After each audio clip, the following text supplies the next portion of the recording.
He composed his verses by spinning in circles, receiving images that he put into words and dictating them to a scribe, thus developing the Sufi practice of the whirling dervish. As a means of understanding the divine, he is considered one of the greatest Persian poets of the medieval period and one of the most influential in world literature, and his works continue to be bestsellers today. Rumi was born in the city of Balkh in modern-day Afghanistan. It has been suggested that his birthplace was Baksu, also given as Waksh, in Tajikistan, but Balkh is more likely because a large Persian-speaking community is known to have flourished there in the early 13th century and, more importantly, one version of his name indicates his place of origin, Baki, of Balkh. Almost nothing is known about his mother, but his father, Bahaddin Walid, was a Muslim theologian and jurist interested in Sufism. Sufism is the mystical approach to Islam,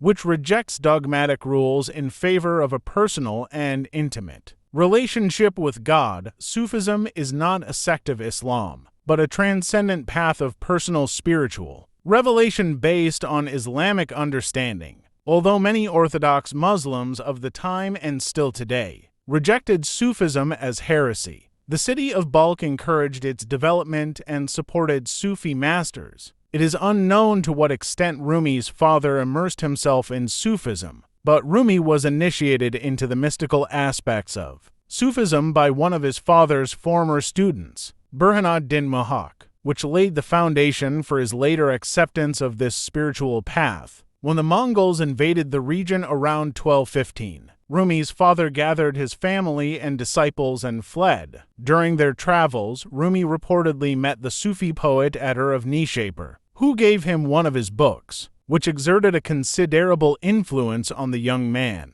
Rumi's group does not appear to have had a specific initial destination, traveling through present-day Iran, Iraq, and Arabia before settling in Konya, Anatolia, present-day Turkey. During this time, Rumi married twice and had 3 sons and 1 daughter. Upon his father's death, Rumi took over as sheikh of the community's religious school and continued his father's practices, preaching, teaching, observing religious rites and practices, and serving the poor. Its name, Rumi, comes from this period, as Anatolia was still considered a province of the Byzantine Empire, the Eastern Roman Empire, until 1176, when most of Anatolia was lost to the Muslim Turks. People from Anatolia were therefore called Rumi, meaning Romans.